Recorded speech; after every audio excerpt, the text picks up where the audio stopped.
अभी हमारे देश में ना नया टाइप का वॉर आ गया है, दी लैंग्वेज वॉर। हिंदी का खिलाफ Hindi we are not against Hindi, we are against the imposition of Hindi.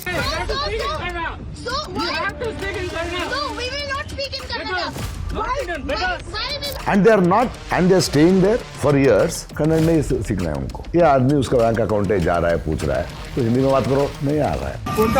कोणती भाषा बोलली जाते? आमच्या महाराष्ट्रामध्ये मुंबईमध्ये आम्हाला सांगता, इकडच्या आस्थापनांमध्ये हमें मराठी बोलना नहीं आता तो क्या हुआ, कानफट इथंच बसणार। महाराष्ट्र में मराठी भाषा का अभिमान रखना ये कोई गलत बात नहीं है, लेकिन भाषा के चलते अगर कोई गुंडागर्दी करेगा तो इसको हम सहन नहीं करने वाले। अभी आजकल न्यूज़ में तो आपने यही सब देखा होगा, मतलब पहले साउथ स्टेट से ये लैंग्वेज वॉर स्टार्ट हो गया और अभी ये महाराष्ट्र में भी चालू हो गया। तो अभी ये लोगों को अपने भाषा के प्रति इतना प्यार या फिर गुस्सा या प्राइड, ये इमोशंस आते कहाँ से? अभी साउथ इंडियन स्टेट्स के लिए ना उनकी लैंग्वेज सिर्फ कम्युनिकेशन का जरिया नहीं है, इल्ले बल्कि कल्चर का स्पाइन है। और जब जब ये कल्चर के स्पाइन को झुकाने की कोशिश हुई है, south has stood up fiercely. 1937 में मद्रास प्रेसिडेंसी में जब हिंदी को स्कूल्स में कंपलसरी बनाने की कोशिश हुई थी, तभी ईवी पेरियर रामास्वामी ने झंडा लहराया और सीधा कहा कि भाई हिंदी ऐसे थोपी जाएगी तो हमें नहीं चलेगा। उस वक्त आंदोलन हुए, अरेस्ट हुए, इवन 2 लोगों की जान भी चली गई। 1965 में भी जब सेंट्रल गवर्नमेंट ने हिंदी को राष्ट्रभाषा बनाने की कोशिश की थी, तभी तमिलनाडु में मैसिव प्रोटेस्ट हो गए थे। मतलब साउथ का रेजिस्टेंस तभी इतना ज्यादा स्ट्रांग था अपने लैंग्वेज को लेकर कि जवाहरलाल नेहरू और इंदिरा गांधी जी, इनको भी अपना स्टैंड पीछे लेना पड़ा। 2017 में भी जब बेंगलुरु मेट्रो स्टेशन पर हिंदी के साइन बोर्ड्स लगे, तभी लोकल लोगों ने प्रोटेस्ट कर दिया। उन्होंने बोला नमो मेट्रो हिंदी बेड़ा। अलग अलग एक्टिविस्ट ग्रुप्स वहाँ पे आए थे और उन्होंने प्रोटेस्ट किया और बहुत सिंपल डिमांड रखी। उन्होंने सिंपली बोला कि कन्नड़ फर्स्ट, हिंदी लेटर। कमल हसन जी ने तो रिसेंटली बहुत बड़ा स्टेटमेंट दिया। उन्होंने कहा we are all Dravidians, one family, learn Tamil, Telugu, Malayalam first but don't force Hindi. Dhanush जो मेरे फेवरेट है, उन्होंने तो मीडिया को मुंह पे बोल दिया कि मेरे को हिंदी नहीं आती है, आता है, जो भी उन्होंने कहा। मुझे हिंदी नहीं आता मुझे। हिंदी का खिलाफ Hindi we are not against Hindi, we are against the imposition of Hindi. मतलब अभी महाराष्ट्र में जो 3 लैंग्वेज पॉलिसी को लेके भाई जो मैटर चल रहे हैं, मतलब तमिलनाडु के सीएम एमके स्टालिन ने ठाकरे बंधु जब यूनाइटेड हुए तो उनके स्टैंड्स को लेके उनका स्वागत किया। अभी बात करें अगर महाराष्ट्र राज्य की, जहाँ पे मैं खुद रहता हूँ, तो जो भी हो रहा है मेरे आजू बाजू हो रहा है, इसीलिए मुझे यहाँ की ग्राउंड रियलिटी पता है। यहाँ के लोगों में भाषा को लेकर इतने ज्यादा इमोशंस क्यों है, उसके लिए हमें महाराष्ट्र की ना थोड़ी सी बैक स्टोरी जाननी बहुत ज्यादा जरूरी है।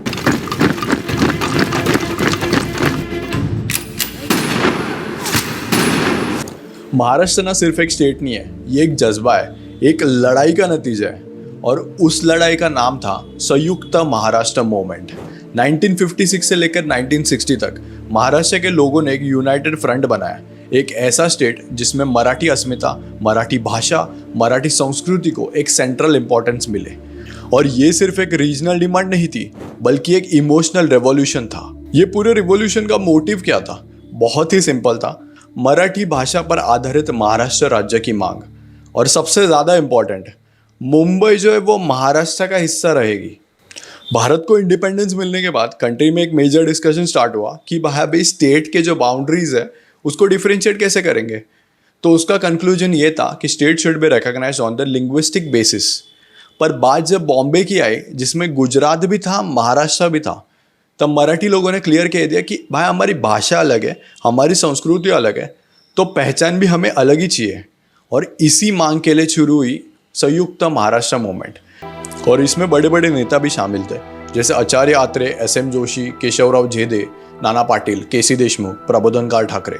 और अभी अगर आपको लग रहा होगा कि एक पीसफुल मूवमेंट था, तो बिल्कुल नहीं है। बड़ी रैलीज निकली थी, मोर्चे निकले थे, हंगर स्ट्राइक्स हुए थे, यहाँ तक कि मुंबई के लोग, मराठी लोग रास्ते पर निकल गए थे।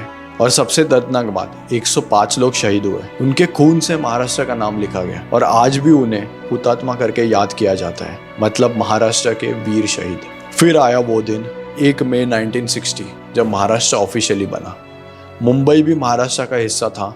मराठी लोगों को अपनी पहचान वापस मिली। मराठी लोगों के लिए ये बहुत ही ज़्यादा गर्व का क्षण था, क्योंकि उनकी आवाज़ सुनी गई और उनको उनकी पहचान वापस मिली। और ये पूरे रिवॉल्यूशन का सिंबल है हुतात्मा चौक। अपनी मुंबई को महाराष्ट्र का हिस्सा होने के लिए 106 लोगों की आहुति देनी पड़ी। और अभी अगर आप लोग सोच रहे कि यार ये सब मैं क्यों बता रहा हूँ, साउथ के स्टेट्स का हिस्ट्री या फिर महाराष्ट्र का हिस्ट्री मैं क्यों बता रहा हूँ, तो मुझे पर्सनली ऐसा लगता है कि भाषा कम्युनिकेशन का माध्यम ज़रूर है, लेकिन सिर्फ नहीं है। भाषा के पीछे एक इतिहास छुपा है, हर भाषा के पीछे, और वो हमें जानना बहुत ज़्यादा ज़रूरी है, क्योंकि उसके पीछे बहुत सारे लाखों लोगों ने सैक्रिफाइस किया होता है, अपना खून बहा होता है।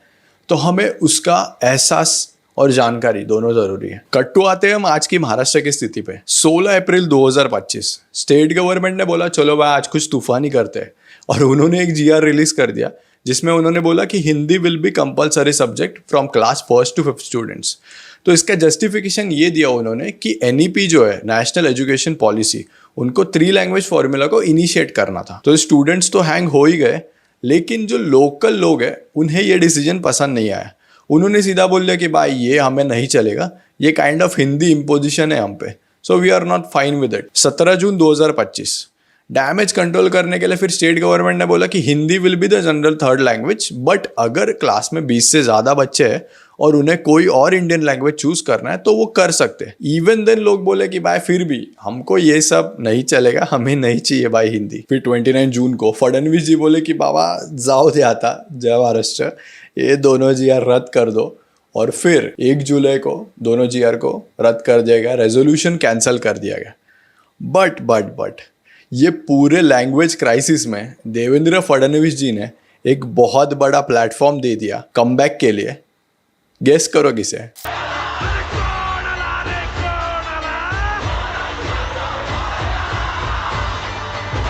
The Thackeray brothers. 20 साल के बाद ठाकरे ब्रदर्स एक साथ आ गए फॉर आवाज मराठीचा। ये स्टेज उन्होंने एक साथ शेयर किया, एक पोडियम शेयर किया, और पूरे महाराष्ट्र के लोग खुश हो गए, क्योंकि बहुत लोगों की मन की ये इच्छा थी कि वो दोनों एक साथ आए, और 20 साल के बाद वो एक साथ आ गए। अभी पर्सनली मुझे ये लगता है कि जैसे मैं महाराष्ट्र में पैदा हुआ हूँ, मराठी मेरी मातृभाषा है, लेकिन साथ में मुझे हिंदी और इंग्लिश बहुत अच्छी तरह आती है। मैं गुजराती, मेरे दोस्त है तो मैं गुजराती कुछ शब्द सीखने की कोशिश करता हूँ। साउथ मूवीज़ का मैं बहुत बड़ा फ़ैन हूँ, तो मैं साउथ की मूवीज़ उनके लैंग्वेज में सबटाइटल्स के साथ देखता हूँ, लेकिन समझने की कोशिश ज़रूर करता हूँ। तो मुझे ऐसे पर्सनली लगता है कि यार हमारी देश की भाषा है, 4 शब्द अगर हम सीख लेंगे, बहुत सारे मल्टीपल भाषा से, उसमें से कुछ भाषा से भी 4 शब्द अगर हम सीख लेंगे तो उसमें कोई बड़ी बात नहीं है। छत्रपति संभाजी महाराज, उन्हें उस ज़माने में 16 भाषाएं आती थी, जिसमें इंग्लिश भी थी। अगर नेताओं की बात करें तो अटल बिहारी वाजपेयी जी, उन्हें 9 भाषाएं आती थी। तो हमारे लीडर्स हैं, हमारे वॉरियर्स हैं, वो उतने ओपन माइंडेड थे, तो हम भी तो बन सकते हैं ना। और बात करूँ अगर कोई भी भाषा को थोपने की, तो वो बिल्कुल गलत है। मतलब भाषा को लेके वॉयलेंस भी गलत है। अगर किसी को कोई भाषा नहीं आती, अगर किसी को मराठी नहीं आती, तो उन्हें मारना गलत है। लेकिन ऑन दी अदर हैंड ये भी कहना गलत है कि मैं मराठी कभी नहीं सीखूंगा, महाराष्ट्र के तुम्हारे बाप का नहीं है, या जो भी है, ऐसे स्टेटमेंट्स, ऐसा एटीट्यूड, वो भी उतना ही गलत हो जाता है। That is also disrespectful. तो इसमें सोल्यूशन यही है कि सिखाने वाले को प्यार से सिखाना चाहिए, और जिन्हें नहीं आता है वो उन्होंने भी एटलीस्ट ट्राई करना चाहिए सीखने का। और कोई भी अगर राज्य में आप बहुत सालों से रह रहे हो, वहाँ पे रोजगार है आपका, तो कुछ शब्द जो डेली यूज होने वाले वो तो सीख ही सकते हो, और इतनी कोई बड़ी बात नहीं है, because this is the middle ground. ये हमें सीखना चाहिए, समझना चाहिए। नहीं तो क्या हिंदी तो at least everyone should know, Hindi No. And English basic. No I disagree with. इसीलिए तो मैं कह रहा हूँ कि थोड़ा कदम आप चलो, कुछ आप सीख लो, थोड़ा सा वो रिलैक्स करें। एक मिडवे पे मिल सकते हैं कहीं। I'm here from the last 1.5 years. Have you learned Kannada? I have learned like little bit. Just it's very negligent. थोड़ा सा आप भी एफर्ट करो। क्योंकि इसमें रिवर्स इम्पोजिशन भी हो सकता है। जैसे अभी महाराष्ट्र में मराठवाड़ा वगैरह ऐसे रीजन्स हैं, बहुत सारे बुजुर्ग लोग हैं उन्हें हिंदी नहीं आती, तो वो अगर यहाँ पे आ गए मुंबई पुणे जैसे शहर में, और अगर सपोज बैंक वगैरह में चले जाए अपने कंसर्न्स को लेके, और वहाँ के एम्प्लॉय उन्हें बोले नहीं आप हिंदी में ही बात करो, तो वो भी तो गलत हो जाएगा ना। वहाँ पे कैसे मिडिल ग्राउंड फाइंड करेंगे? तो इसमें दोनों साइड के ईगोज को साइड में रख के अंडरस्टैंडिंग वाला पार्ट आगे लाना, ये मैटर करता है फिलहाल। क्योंकि लैंग्वेज वॉर को आगे बढ़ाने में कोई पॉइंट नहीं है, क्योंकि हमारे देश में कई और मुद्दे हैं जिन्हें अटेंशन की जरूरत है। बाकी लास्ट में मैं इतना ही कहूंगा कि जब रिस्पेक्ट और समझ से काम होता है ना, तो वहाँ पे इम्पोजिशन की जरूरत ही नहीं पड़ती। बाकी मिलते हैं अगले वीडियो में। अगर ये वीडियो अच्छा लगे तो लाइक और सब्सक्राइब ज़रूर करके जाना।